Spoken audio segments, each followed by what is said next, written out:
Olá, está no ar mais um Ver TV, um programa para quem gosta de televisão. Nós discutimos aqui toda semana o papel da TV na sociedade brasileira. E você é sempre o nosso convidado. O ano começa e, como sempre, surgem previsões do que poderá acontecer nos próximos 12 meses. No caso da televisão, há algumas certezas e várias perguntas. Por exemplo, da televisão comercial aberta, por conta do seu histórico, não se pode esperar grandes mudanças nos conteúdos. Quanto à tecnologia, poderá ocorrer finalmente o desligamento do sistema analógico e a implantação do digital em algumas regiões do país. Essas são algumas das perspectivas da televisão brasileira para 2016, tema do Ver TV de hoje, que tem como convidados Cristina Padiglione, jornalista e colunista do jornal O Estado de São Paulo. André Mermelstein, jornalista e editor da revista Tela Viva. E Ana Cláudia Mieck, jornalista e coordenadora executiva do coletivo Intervozes. Muito obrigado aos três por estarem aqui presentes para pensarmos um pouco do que a gente pode esperar da televisão brasileira neste ano que está começando. Mas antes de eu iniciar a conversa, vamos saber mais algumas informações sobre o tema do programa de hoje. Vamos ver. Televisões em várias partes do mundo seguem um ritual em todos os finais de ano. Colocam no ar retrospectivas do que consideram os acontecimentos mais importantes ou os de grande impacto ocorridos nos 12 meses anteriores. E lá vem cenas de furacões, tempestades, guerras e fatos políticos de grande repercussão. Nada falam, no entanto, sobre a própria televisão. Assuntos até que não faltariam. 2015 no Brasil foi marcado por fortes polêmicas no setor. O desligamento do sinal analógico para dar lugar ao sistema digital, que teria o seu primeiro teste na cidade de Rio Verde, em Goiás, foi mais uma vez adiado. Ficou para este ano. No jornalismo, a volta do direito de resposta, aprovada pelo Congresso Nacional, obrigará as emissoras a trabalhar com mais cuidado em temas que envolvam acusações pessoais. O fim das concessões de emissoras de rádio e TV para parlamentares, pedido pelo Ministério Público Federal, atende a uma antiga reivindicação de entidades que lutam pela democratização da comunicação no país e de setores acadêmicos. Já a regulação dos artigos que tratam da comunicação social, presentes na Constituição brasileira, não andou muito, apesar de crescerem as vozes nesse sentido. O mercado de conteúdo brasileiro para a TV paga teve bom desenvolvimento, impulsionado pelo Fundo Setorial do Audiovisual e pela regulação do setor. No campo das TVs públicas, o governo federal assinou um acordo para a criação da Rede Nacional de Televisão Pública Digital, com canais abertos digitais de TV do Poder Executivo Federal. Se a TV não falou sobre o que aconteceu com ela no ano que passou, não está falando também sobre o que pode acontecer no ano que se inicia. Por exemplo, com relação à internet. A convergência entre os dois meios tende a aumentar e a audiência da TV pode realmente cair? Ou não? Que tipos de programas sobreviverão na TV diante dessa concorrência? E a legislação será finalmente modernizada? Ou 2016 chegará ao seu final com as mesmas leis que regulam a TV há 56 anos? Vamos começar por essa pergunta? Vamos chegar aos 53, 54, 55 anos e a lei continua sendo a de 62? Ou há alguma esperança para que as coisas mudem em 2016? Como é que o Intervozes está vendo este ano nesse setor? Olha, eu acho que a gente tem que começar falando de 2016, analisando o que foi 2015, né? Acho que nada avançou muito aí no setor, né, de uma nova regulação dos meios de comunicação. Né, se manteve aí tudo como estava, né, anteriormente. E o que é pior, né, nós tivemos aí uma troca de ministério, né, recentemente, né, ao que parece, mais uma vez, o Ministério das Comunicações ele é visto como uma moeda de troca, né? Então, não se dá a devida prioridade, né, nem ao Ministério, nem uma nova regulação, uma nova regulamentação do setor. Então, eu acho que 2016, nesse sentido, olhando aí para 2015 e tentando fazer uma perspectiva para 2016, não deve mudar muito, né?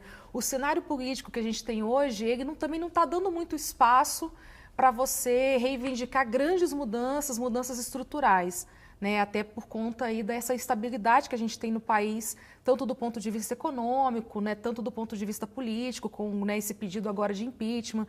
Então, eu acredito que 2016 as coisas devam ser mais ou menos parecidas com 2015. Agora, o fato do governo, né, do Ministério, não ter andado muito com a pauta não significa que a sociedade civil tenha ficado parada, né? Você deu exemplo aí na vinheta de abertura do caso das ações, né, da representação no Ministério Público contra os políticos que são hoje concessionários de rádio e TV no Brasil. São 32 deputados federais e 8 senadores, né, que serão aí acionados, né, por conta dessa irregularidade, por conta de estarem aí contrariando o artigo 50. Será que 2016 resultará em cassação de concessões no Brasil? Olha, eu acho que a gente tem que continuar fazendo um barulho em relação a essa pauta. Né? Acho que a gente tem um artigo na Constituição que trata disso, a gente já tem uma Constituição que trata disso, uma legislação que trata disso, então a gente precisa fazer essa Constituição ser cumprida, essa legislação ser cumprida. Então acho que os movimentos sociais, as organizações da sociedade civil, o próprio Ministério Público, né? Com as procuradorias de defesa dos direitos do cidadão, eles estão bem empenhados aí em fazer cumprir, então, essa legislação que trata da concessão de rádio e TV para políticos. Então, acho que a nossa tarefa vai ser continuar fazendo um barulho em relação a essa pauta. Muito bem. Cristina, e o conteúdo da televisão brasileira?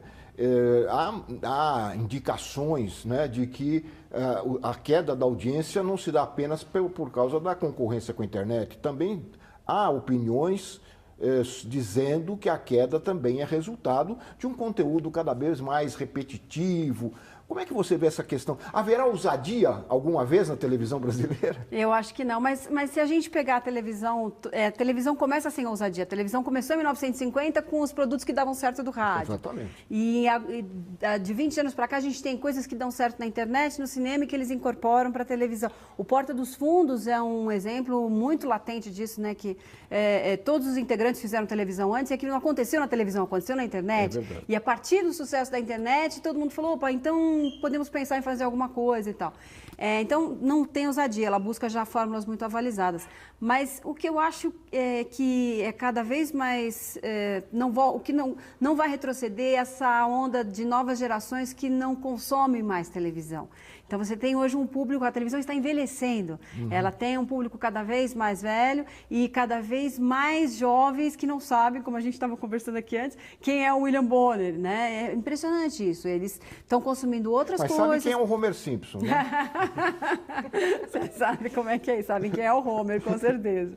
Mas eles, enfim, consomem o que eles querem, na hora que eles querem, muito em função da internet e da acessibilidade, né? A banda larga melhora, o acesso àquilo, os pontos de Wi-Fi gratuito, quer dizer, o acesso a esse universo gigantesco, onde também tem muito lixo, mas tem muita coisa legal, acaba inibindo. Você não pode ter 30 horas no dia. Se você está consumindo mais aqui, você deixa de ver ali. Por isso que a Globo esse ano também deu um salto, até com um pouco de atraso, em relação ao streaming, né? De levar a sua programação ao vivo para a internet e as pessoas poderem acessar isso quando quiserem, para perceberem que é um terreno que ela vai perdendo que não tem volta. Então, para ela interessa que o conteúdo dela esteja em todo lugar e tirou o TV das campanhas, né? É Globo agora, para tentar levar essa ideia de que ela é mais que um televisor, ela está em todas as plataformas e estão desenvolvendo, inclusive, projetos só para a internet. É um meio de ela tentar levar a marca dela para as novas gerações, porque... pelo hábito, eles não ligam mais a televisão como antes e já não é mais uma coisa de determinada classe, né? É um negócio que vai se expandindo para todas as classes sociais, mas que pega muito essa faixa etária de quem nasceu de 20 anos para cá. E aí a gente faz o gancho com o André para falar aí de tecnologia, dessa disputa TV, disputa ou convergência de TV com internet. Eu achei curiosa a pergunta que você fez para a Cristina, porque perguntando se não tem ousadia na televisão, né? Eu acho que aí eu pensei, peraí, mas que televisão? Porque se a gente pensa na televisão só como uma TV aberta, ela é realmente conservadora, embora eu acho que ela esteja um pouco mais ousada do que era anos atrás, por pressão talvez dessas outras coisas, da internet e tal, mas eu já não gosto mais de pensar a televisão só como uma plataforma, eu acho que tem que pensar de uma forma mais ampla. Para mim, Netflix é televisão, YouTube é televisão, Globo é televisão e HBO é televisão. Então as pessoas elas não estão parando de ver televisão. Eu não faço muita, né? eu já não faço muito essa distinção. E aí eu discordo um pouco. Eu acho que a gente tem visto muita ousadia, cada vez mais. Não nessas plataformas que são por natureza mais conservadoras. É claro, a TV aberta, o modelo dela é ser gratuita e viver da publicidade. Então ela tem que fazer uma programação que seja mais... que agrade o maior número de pessoas, supostamente. Talvez já não esteja agradando tanta gente quanto no passado. Mas pensando em televisão de uma forma mais ampla, a gente tem visto pelo contrário, né? Hoje se fala muito numa era de ouro da televisão mundial. No Brasil, claro que os recursos para fazer... Quais são os exemplos? Não, na TV por assinatura, no streaming, nas plataformas de VOD, né? Você vê coisas como... Nunca se produziu tantas séries. Nunca se produziu tanto, né? Eu vi um gráfico outro dia, assim, a quantidade de horas produzidas por ano no mundo aumentou muito. Claro que tem um monte de coisa para discutir dentro disso. Quer dizer, claro que os Estados Unidos estão aumentando ainda mais a sua predominância. E tem a questão dos roteiristas de cinema que foram todos para a televisão nos Estados Unidos. Os roteiristas, os diretores, os melhores atores, estão hoje na televisão. Mas se faz muita coisa muito interessante hoje, né? Você pega um House of Cards, pega um Game of Thrones, e no Brasil tem se feito também coisas diferentes. Você teve, eu acho que a lei da TV a cabo, que começou 3, 4 anos atrás, ela está começando a dar frutos um pouco mais consistentes agora, né? Então, acho que começou com uma produção, um volume muito grande de coisas, nem tudo muito bom. E agora a gente já começa a ver coisas mais interessantes, né? Você teve uma série agora sobre o Zé do Caixão, por exemplo, super bem feita, interessante. Você tem... o Brasil está produzindo agora a primeira série para Netflix, né? Uma série de ficção científica, original. Então... Mas a maioria da população brasileira ainda, claro, ainda está na TV aberta. Sim, e aí tem um problema de acesso à internet, né? Claro. Que a gente precisa sempre lembrar que o Brasil ainda não alcançou universalização no acesso à internet. 98% das casas, elas têm TV aberta, mas a internet ela chega a quantos por cento dessas casas? 50% talvez da população. Então a gente tem que ver isso também, né? Quando a gente está falando de vídeos on demand, né? Mas você tem o celular, você tem outras formas de acesso, né? Eu acho que você... E tem um crescimento em progressão geométrica nisso, né? Não é uma coisa assim que vai demorar muito, como demorou, por exemplo, a TV por assinatura foi crescendo muito devagar, disparou ali 4, 5 anos, mas o crescimento dela é muito mais... Agora, eu acho que banda larga internet já... Engraçado, eu fiz agora uma viagem pelo Brasil de carro, passando por localidades pequenas e tal, e você conversando com as pessoas, elas estão muito ligadas nisso tudo, elas estão... É claro, acho que tem uma questão geracional também, né? O pessoal um pouco mais velho, mesmo nos grandes centros urbanos, não que não tenha acesso, não necessariamente por questão econômica, às vezes não tem interesse, está acostumado com aquilo e tal, mas as novas gerações... Não tem hábito, né? Eu sinto que estão, assim, abraçando com muita vontade essas tecnologias. Olha, mais uma opinião sobre as perspectivas do seu companheiro lá de Tela Viva, não é? O jornalista e editor do Teletime News, o Samuel Possebon, que falou em Brasília sobre as perspectivas dele para a televisão brasileira em 2016. Vamos ouvir o Samuel. 2016 vai ser um ano interessante para a televisão brasileira em duas frentes. Se você olhar do lado da televisão aberta, né, é o ano em que supostamente a gente deveria ter o começo do processo de desligamento da TV analógica, né? Eu digo supostamente porque existem grandes chances de que isso não aconteça como estava planejado originalmente. Então, talvez só algumas cidades se desliguem em 2016, muito provavelmente só Brasília, das grandes cidades, deve passar por esse processo. E na TV por assinatura vai ser um ano também interessante, porque eu acho que vai ser o ano em que vai ficar definitivamente marcado a importância da TV por assinatura para os grandes eventos esportivos, principalmente por conta da Olimpíada. A gente vai ter aí dezenas de canais transmitindo os Jogos Olímpicos, enquanto na TV aberta você vai ter aquela transmissão padrão, né? E você vai ter um avanço do processo que já vem acontecendo de migração da televisão para a internet, né? Então, justamente durante esse processo de cobertura dos Jogos Olímpicos, a gente vai ver a relevância que a internet vai ter na cobertura desse grande evento esportivo. Então, isso vai marcar essa transição. Acho que são os dois fatos mais importantes que a gente vai observar ao longo de 2016. Vamos ver se isso realmente acontece. Bom, vai ser o grande espetáculo da televisão brasileira em 2016, os Jogos Olímpicos do Rio de Janeiro, né, Cristina? Exatamente. A Globo tem aquecido bastante isso, mais do que as outras, né? Se trata como emissora oficial, não sei. Mas é interessante notar que ela tem os direitos, né? A última Olimpíada foi só da Record, mas a Record e Bandeirantes também vão exibir, né, o Rio. E a última foi só da Record, agora a gente tem uma distribuição melhor aí do bolo. E acho que até para atenuar um pouco o massacre de notícias ruins no noticiário político, isso vai ser um respiro para a televisão e que é muito mais atraente do ponto de vista de imagem, de espetáculo, você ter ali Jogos Olímpicos no cenário brasileiro e tal. Então, o investimento é alto e é uma expectativa também de abocanhar os anunciantes que estão arrefecidos pela crise, né? Aí um evento esportivo sempre traz um ânimo que outras áreas não produzem. E tem um efeito colateral também, se você falou dos patrocinadores, só que também tem um efeito colateral que é o seguinte, as emissoras que têm os direitos e que transmitem Olimpíadas tendem a concentrar as verbas publicitárias, né? Então também sobra muito pouco para os outros. Resto, é verdade. Então, se por um lado isso vai fortalecer algumas transmissões, o resto também fica um pouco à míngua, né? E vai estar na TV Paga, acho que em vários canais também, mas também. É verdade, isso é verdade. Vai estar na TV Paga. Porque Sport TV, ESPN, Fox Sports... Como o bolo não está crescendo muito, isso tende a dar uma concentração maior ainda. Quer dizer, cresce as Olimpíadas, mas pode... diminuir em detrimento do resto. E a maioria não foi convidada para a festa, né? Meio isso. Olha, nós vamos fazer um rápido intervalo, Ver TV volta em seguida, conversando aqui sobre as perspectivas da TV em 2016. Nós voltamos já.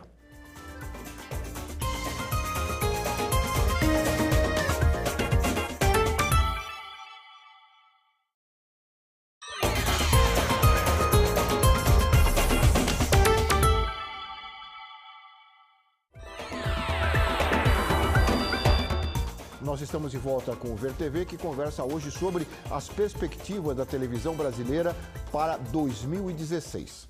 E em Aracaju, com o apoio da TV Aperipê, o Ver TV entrevistou o jornalista e doutorando em comunicação na Universidade Federal da Bahia, Paulo Vitor Melo. Ele não fala apenas das perspectivas para 2016, mas lembra também o que de melhor e o que de pior ocorreu na TV no ano que passou. Vamos ouvir o Paulo Vitor. Eu acredito que o que teve de melhor em 2015 na televisão brasileira, e aí seja a televisão aberta, comercial, seja a televisão pública, seja o segmento TV por assinatura, foi um crescente questionamento da sociedade brasileira sobre os conteúdos da televisão, né?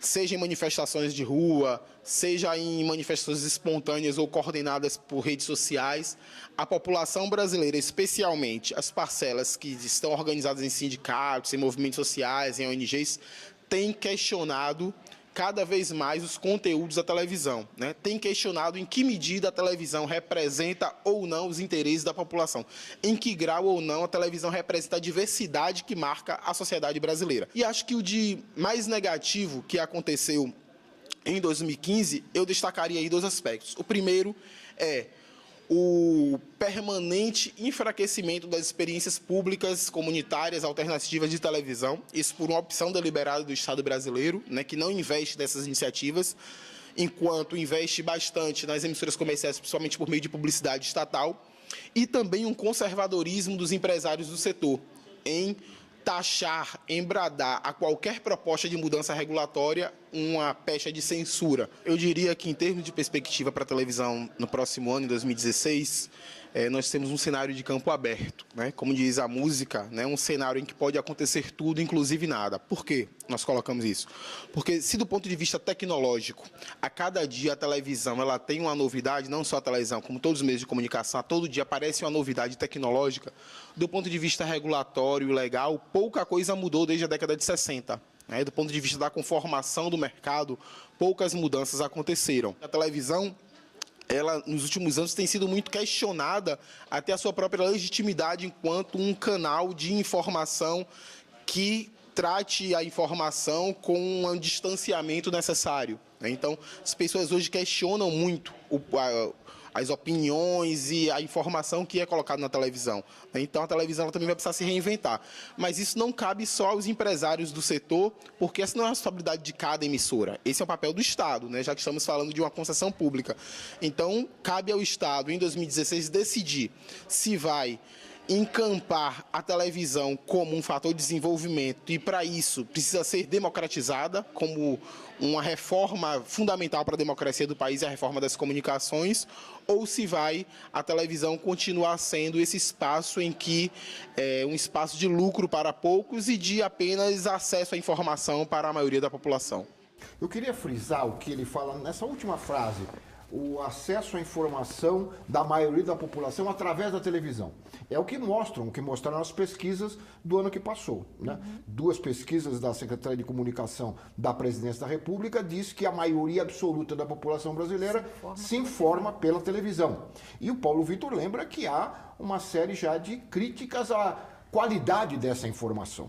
Eu queria ouvir vocês a respeito. Bom, ele está coberto de razão, eu acho. Eu me lembro que quando eu trabalhei com o Ferreira Neto, que era uma pessoa que era apontado como reacionário, etc. E, no entanto, o programa dele conseguia levar 3, 4 pessoas que pensassem diferente. Exatamente. E hoje, e levava, porque eu participei disso, eu fazia a pauta do programa. E hoje você vê programas, por exemplo, na Globo News, que são unilaterais. Você tem 3 caras sentados na mesma cadeira, como nós estamos aqui, mas sem discordar um do outro, em que um vai endossar. Isso não promove uma pluralidade de ideias, né? Eu estou falando aí de um canal pago, mas eu também não vejo isso acontecer nos canais públicos. Concordo com ele que há um investimento pífio do Estado, né?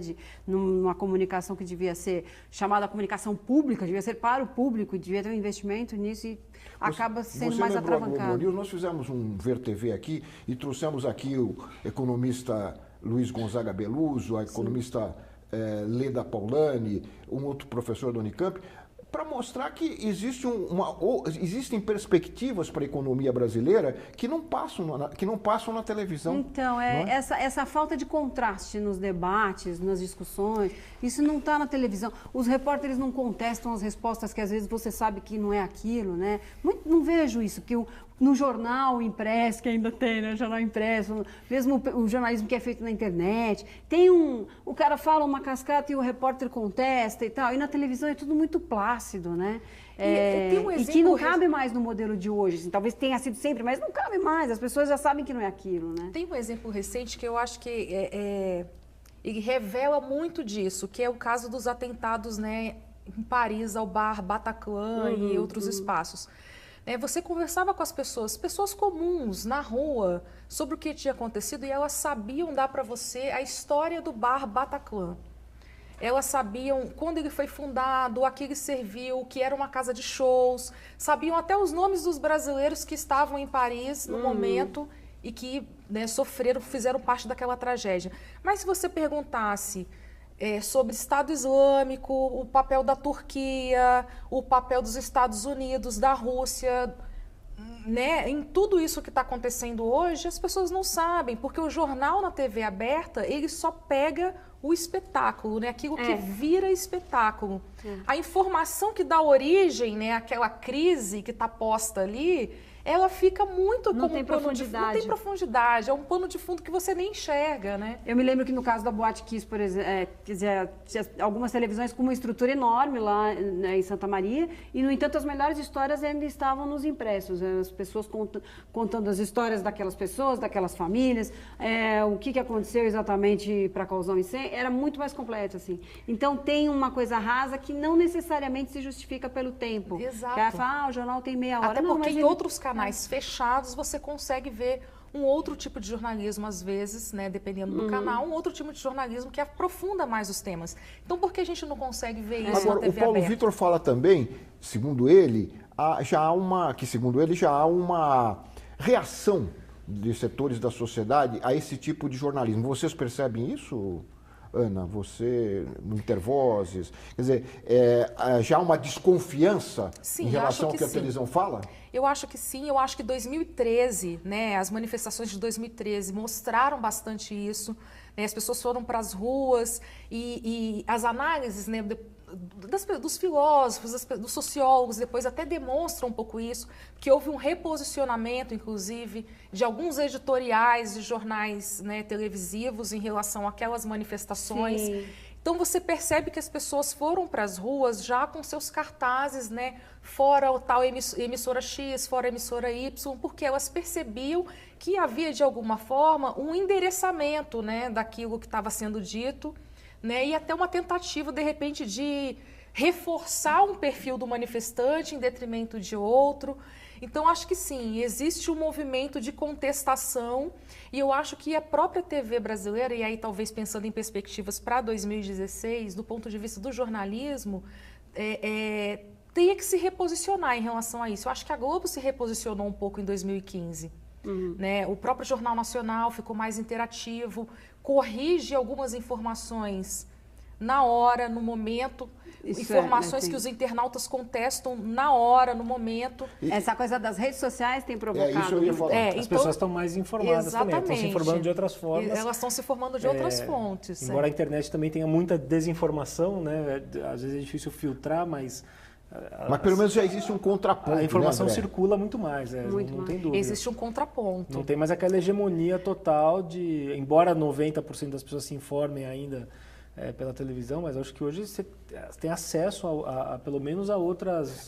Eu acho que esses grupos que o Paulo Vitor se refere, que fazem manifestações contra as emissoras, etc., são grupos ainda pequenos, eles não espelham a maioria da população brasileira. Eu acho que são grupos que se informam por outras fontes, Mas né? cutuca, né? Eu acho que cutuca e eu acho a população. que, no fundo, o que os manifestantes estão dizendo não é exatamente contra X ou contra Y, mas é no sentido de, olha, nós estamos aqui e estamos percebendo que a informação não é exatamente essa, né? Nós temos outras fontes de informação que nos dizem que a informação não é exatamente essa. Então, nos tratem com algum, né, com algum respeito, né? Traga-nos informações mais... Mas se me permite discordar de uma coisinha que ele falou, é sobre a Sim. legislação. Claro que há muito a ser feito. Mas, por exemplo, a lei da TV Paga que o André citou, é uma coisa que mudou completamente o cenário de conteúdo na Altamente TV. positivo. Altamente positivo. Era impensável que você tivesse 600 produtoras das 5 regiões do país, aí aliado, por exemplo, à legislação e aos benefícios que a Ancine conseguiu criar, os recursos de financiamento de programas. Isso cria uma pluralidade, uma diferença de linguagem que a gente não pensava nisso 20 anos atrás. A gente tinha uma emissora hegemônica e todo mundo querendo fazer a mesma dramaturgia que ela. E hoje você tem a própria emissora hegemônica buscando essas cabeças de fora para mudar um pouco o que ela faz, né? Você acha que a lei já está surtindo efeito? Muito. O André pode falar melhor sobre isso que eu, mas eu acho que sim. Né? Eu acho que ela teve... Só para explicar para o telespectador, a lei de cotas, que garante cotas para a produção nacional na TV paga, não é isso? Não são só as cotas é uma parte, mas ela também garante o financiamento disso tudo. Eu acho que, como eu falei no outro bloco, acho que você, no primeiro momento, teve um impacto quantitativo, né? Você teve... como os canais precisavam cumprir essa cota muito rapidamente, saíram comprando muito filme nacional, exibindo muito filme nacional, até repetindo, né? Se você ligava a televisão, estava passando Tropa de Elite praticamente todos os dias. Mas é claro, porque você demora um tempo até que as produções originais sejam feitas, você não produz de um mês para o outro. E agora eu acho que você começa a ter um impacto qualitativo, você começa a ter produções mais elaboradas, com muitos defeitos ainda que essa lei tem, muitos problemas. Ela trata de forma igual situações desiguais, né? Você talvez ela não propicie que você faça grandes investimentos em uma produção, porque esse dinheiro tem que ser pulverizado em muitos canais. Enfim, tem várias críticas a ela, mas o resultado é sem dúvida positivo. Então, eu acho que esse é um dado positivo de 2015 que vai se refletir em 2016 e que também tem uma tem um efeito no mercado de trabalho, né? Muito, Eu acho que, pelo que eu sei, a produção independente de audiovisual cresceu muito no Brasil depois da lei. Sim. Né, André? Sem dúvida. Há dados para isso. Não, sem dúvida, né? Não quer dizer que esteja fácil a vida para as produtoras, mas se a gente olhar a situação, o contexto do país, de ajuste fiscal, de cortes de investimentos, essa é uma área, por exemplo, em que até agora, né, não vamos dar ideia, né, para o Nelson Barbosa, mas até agora não houve cortes, né? Os programas todos de financiamento e de incentivo estão todos mantidos. Há uma discussão sobre lei do audiovisual e lei Rouanet para o futuro, mas a princípio está tudo mantido, porque é um setor, assim, é uma roda que está girando e que aparentemente em 2016 vai continuar. Uhum. É uma perspectiva boa para o ano aí de 2016. Olha, nós ouvimos em Brasília, a jornalista Renata Noyara, ela é colunista do Observatório da Imprensa, e ela fala, e depois eu gostaria de ouvir a opinião de vocês, ela fala do distanciamento da TV em relação às mudanças ocorridas no Brasil nos últimos anos. Vamos ouvir a Renata. O grande entrave da televisão no Brasil continua sendo o conteúdo. A adaptação do povo brasileiro às tecnologias é uma coisa que é muito fácil, muito tranquila, nós fazemos isso de forma muito, muito tranquila. Você criar uma televisão digital e com a possibilidade num determinado horário você ter um cardápio de programação variada, mas se esse cardápio de programação variada continuar não atendendo o que o público, os anseios do público em termos de entretenimento, não adianta. Você abrir a televisão às 9 da noite para 5 novelas diferentes, sendo que o público não quer mais ver novela, então o entrave vai continuar o mesmo. Se não conseguir mais se entender que a necessidade de conteúdo do público é outro, o entrave fica o mesmo. Você vai ter a tecnologia avançada e trabalhando com o mesmo problema. O povo brasileiro, ele aprendeu a trabalhar com a televisão no horário que ele quer, né? Você já começa a ter o conteúdo na hora que eu quero assistir.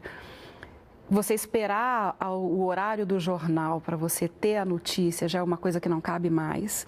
Então, assim, a televisão vai ter que ter uma dinâmica muito maior para atender esse público, mas esse atendimento desse conteúdo, esse cardápio, ele vai ter que ser trabalhado também dentro do que o público quer hoje. Eu acho que a televisão do Brasil hoje fala para uma determinada classe social, não conversa com o país inteiro.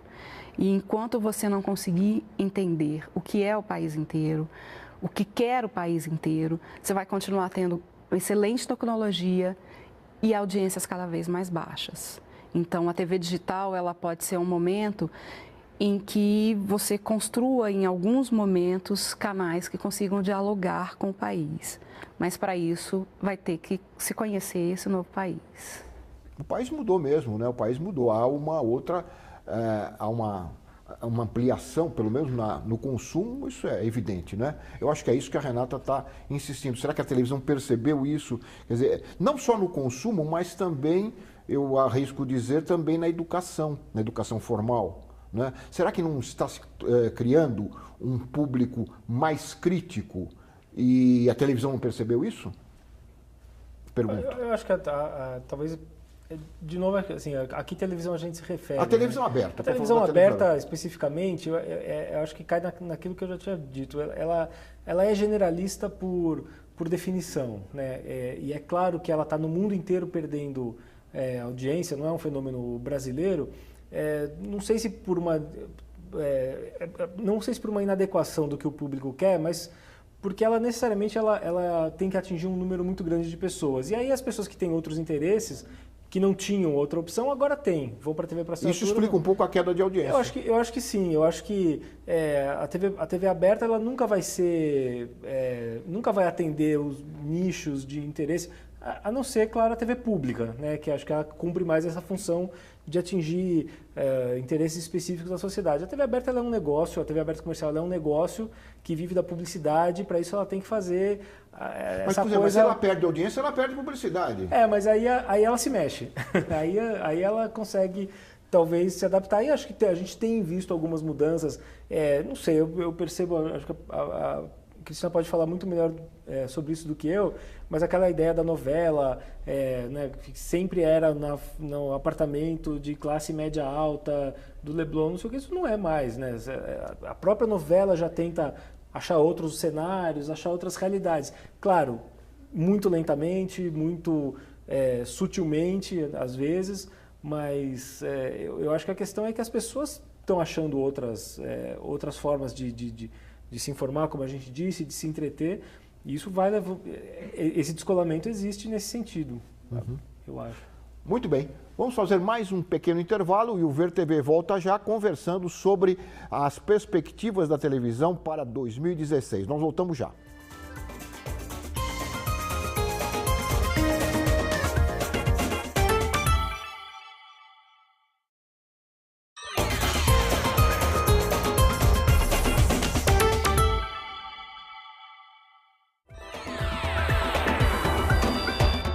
Nós estamos de volta com o Ver TV, que conversa hoje sobre as perspectivas da televisão brasileira para 2016. E no bloco anterior nós começamos a conversar um pouco sobre a ousadia ou a dificuldade da ousadia, mas a Cristina estava lembrando aqui no intervalo que há algumas modificações ainda incipientes, vamos assim dizer, mas estão ocorrendo. A gente estava falando dos auditórios, dos né? auditórios. Eu sempre digo que o único auditório que não é sueco no Brasil é o da Regina Casé, onde você consegue ver, né, uma cor mais parecida com o que é a realidade não é aquela coisa dos outros auditórios, parece que é todo mundo loiro, de olho claro, né?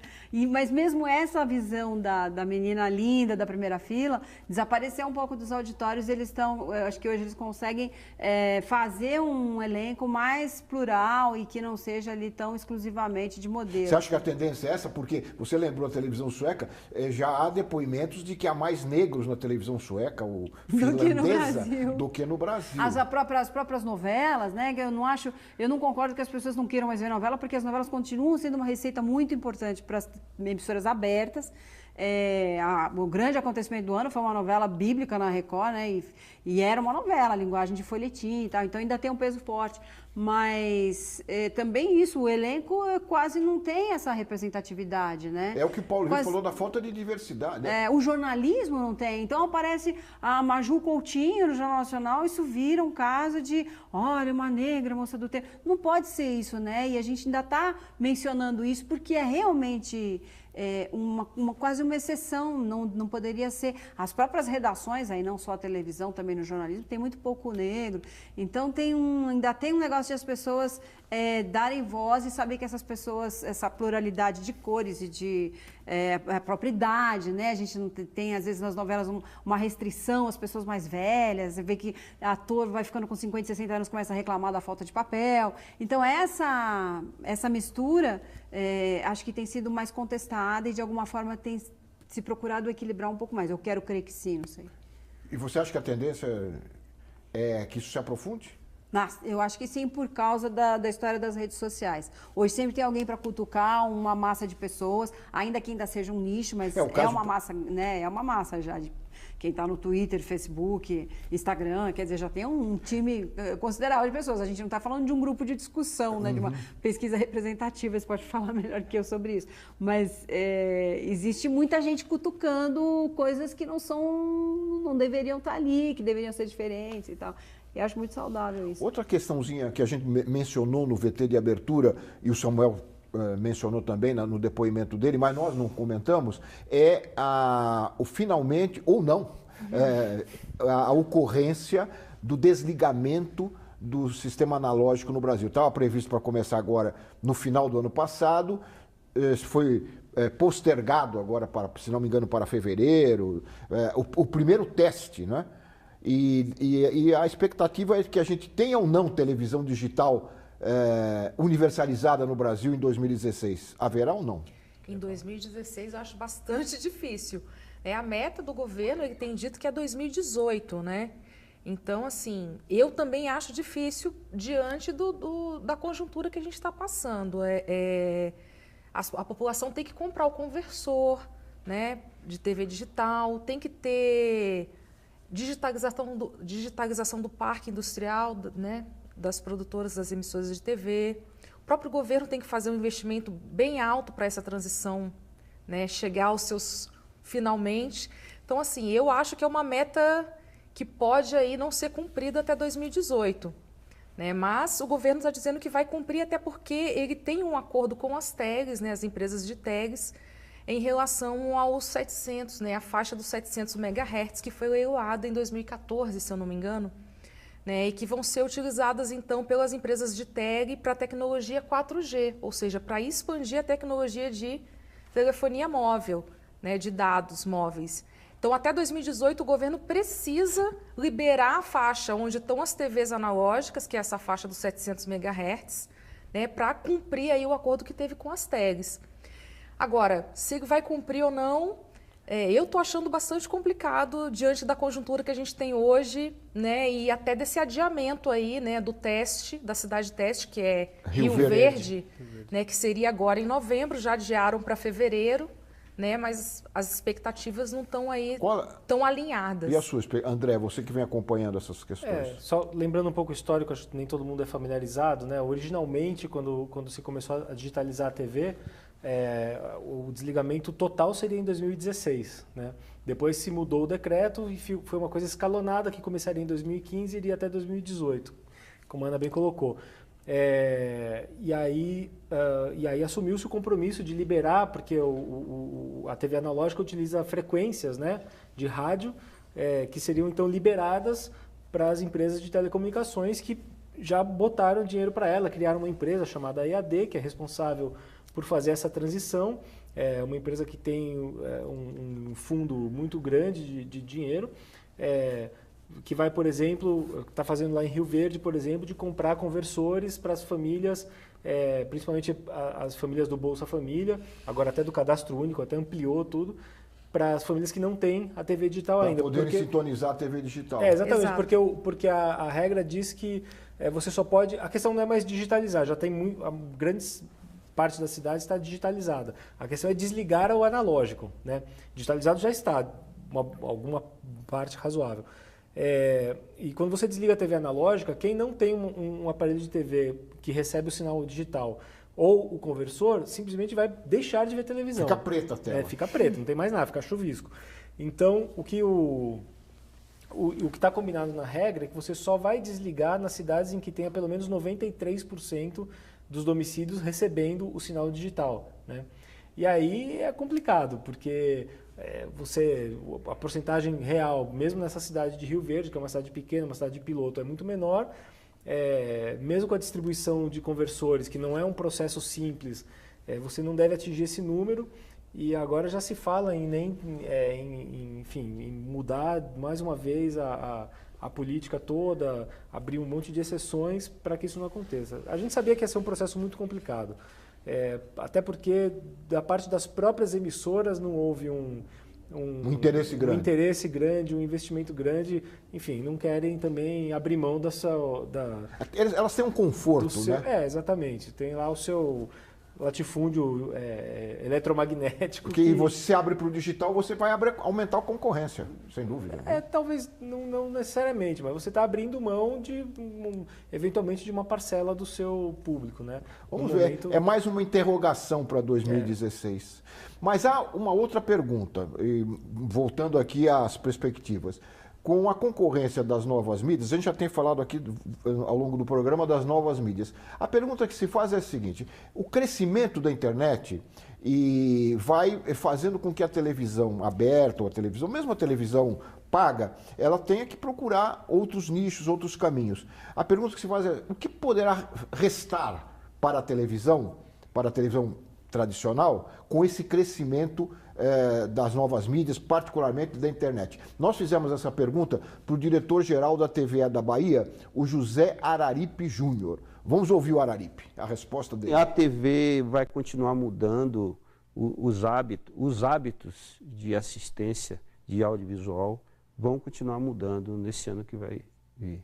Nós teremos mais pessoas assistindo a TV por demanda, mais pessoas assistindo TV pela internet, pelo YouTube, né? Cada vez uma migração maior para os canais que não são exatamente canais lineares.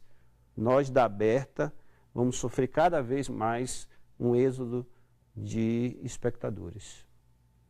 Para melhorar esta atitude diante do espectador da TV aberta, seja pública ou privada, eu acho que o caminho vai continuar sendo o vivo, aquilo que debate a comunidade, aquilo que acontece, que só a TV aberta pode fazer. Quer dizer, mais vivo, mais interação com a comunidade, mais debate, mais envolvimento da sociedade se vendo ali imediatamente.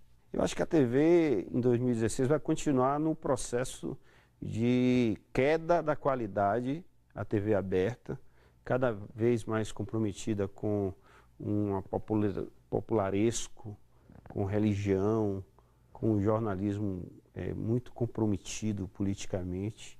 Eu acho as perspectivas para a TV aberta complicadas no campo privado. No campo público, eu acho que vai se continuar uma luta de qualificação, né, com a busca da multiprogramação e com uma certa necessidade que o Brasil tem hoje de contrapor essa TV privada que quer fazer lavagem cerebral com uma TV que precisa trazer os assuntos de uma forma mais tridimensional. Não pode ficar aquela coisa unilateral como a TV aberta está fazendo. Eu queria pegar um trechinho da fala do Araripe, porque é algo que incomoda muita gente, e a gente até comentou um pouco aqui no intervalo. A venda de espaços públicos, das concessões públicas, ou a venda ou aluguel das concessões públicas, né, para terceiros. Quer dizer, a empresa recebe do Estado um espaço para prestar um serviço público, quer dizer, recebe uma concessão para prestar um serviço público e não presta, aluga, quer dizer, ganha dinheiro sem fazer nada, só com aquele espaço público.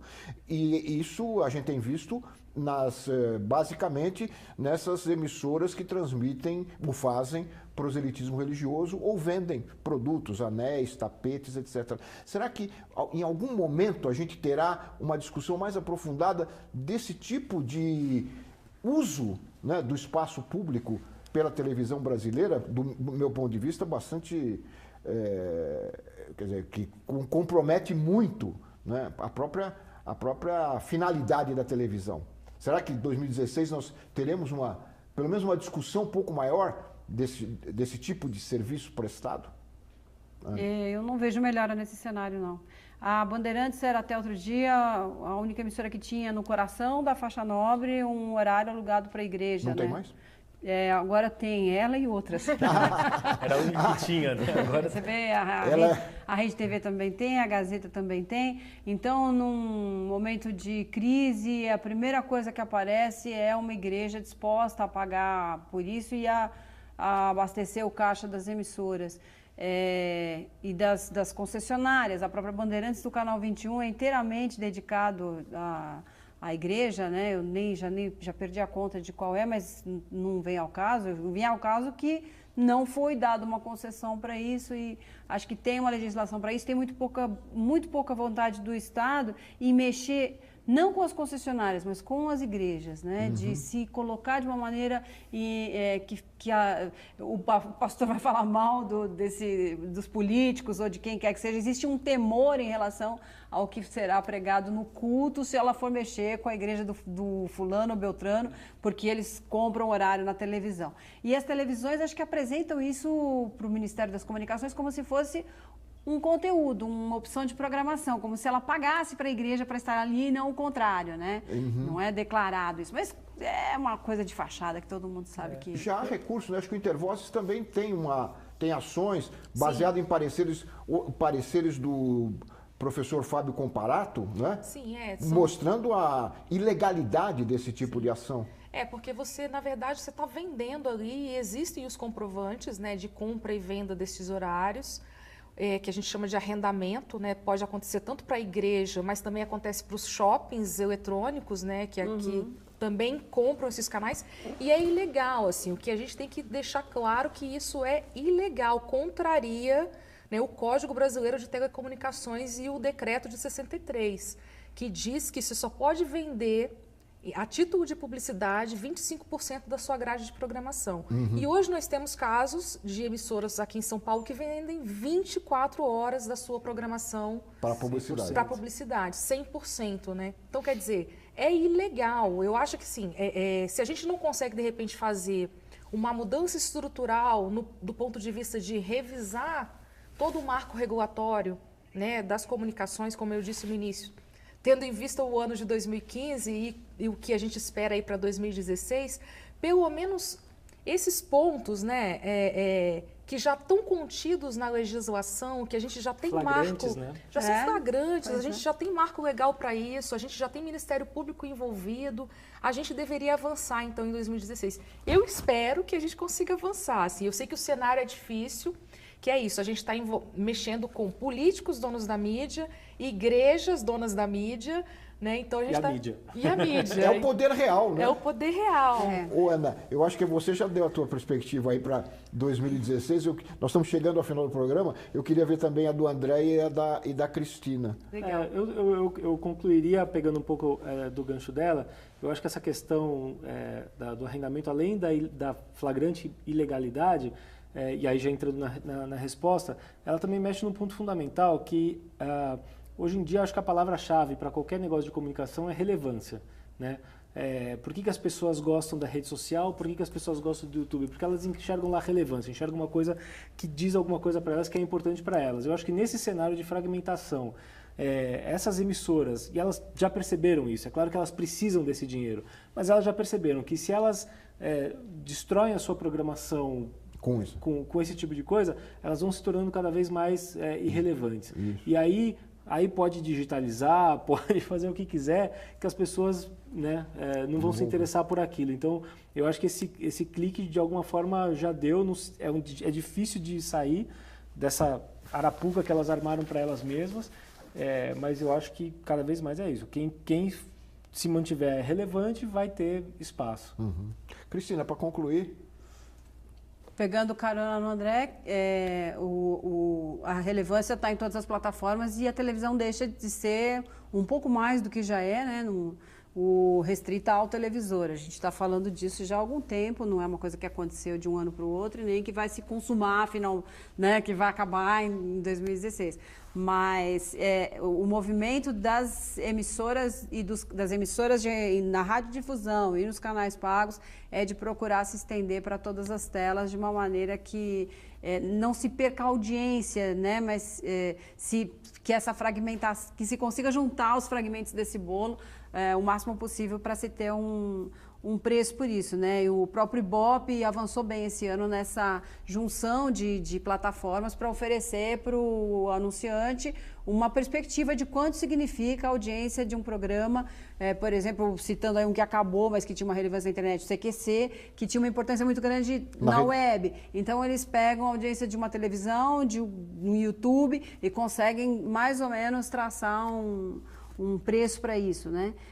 Ainda que o momento não seja favorável para se nadar muito nessa praia de anúncios. Você, no finalzinho do programa, lança um novo debate para 2016, que nós vamos voltar a ele, que é a concorrência que o Ibope passa a ter em 2016 da outra empresa de pesquisas que vai... Que até agora a gente não viu resultados. Que até agora não vimos resultados. Mas estamos ávidos por isso. Vamos ver se em 2016 nós tenhamos esses dados publicados para saber até onde as coisas estavam sendo bem auferidas ou não, não é isso? Exato, era uma perspectiva para 2015 que passa para 2016. E vamos conversar sobre isso. E vamos convidar vocês para conversar aqui com o nosso telespectador sobre mais essa faceta da nossa televisão. Muito obrigado, Cristina. Muito obrigado, André. Muito obrigado, Ana Cláudia, por terem trazido essas reflexões aqui para o Ver TV.